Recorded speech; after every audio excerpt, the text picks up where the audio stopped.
Now this illustration deals with the calculation procedure to size the box based upon different size conductors in accordance with 314.16 B as in boy 1 through B5 and table 314.16b.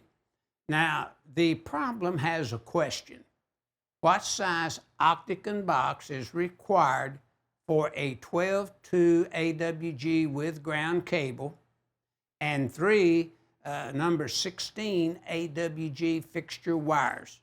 Now step 1 begins the count as we will review each one. 314.16b1 through b5 and table 314.16b are used. The conductor field, we have one number 12 hot ungrounded.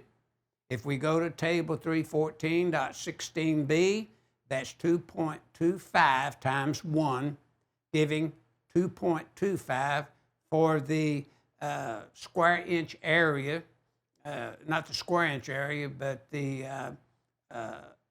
field area for a number 12. Now one number 12 AWG neutral is 2.25 cubic inch times 1, 2.25. The equipment ground, we have a number 12 and a number 16, so we take the largest. The number 16 is for the fixture wire. The number 12 is with the cable coming into the box, the supply. And 2.25 cubic inch times 1 is 2.25. We do not count the number 16 because we're 4 less. So we would count, though, the 2 number 16 fixture wires. One is the ungrounded conductor, hot, and then one is the neutral. So each number 16 is worth 1.75, and we have 2, so we do the math, that's 3.5. And then when we total everything, it's 10.25 cubic inch.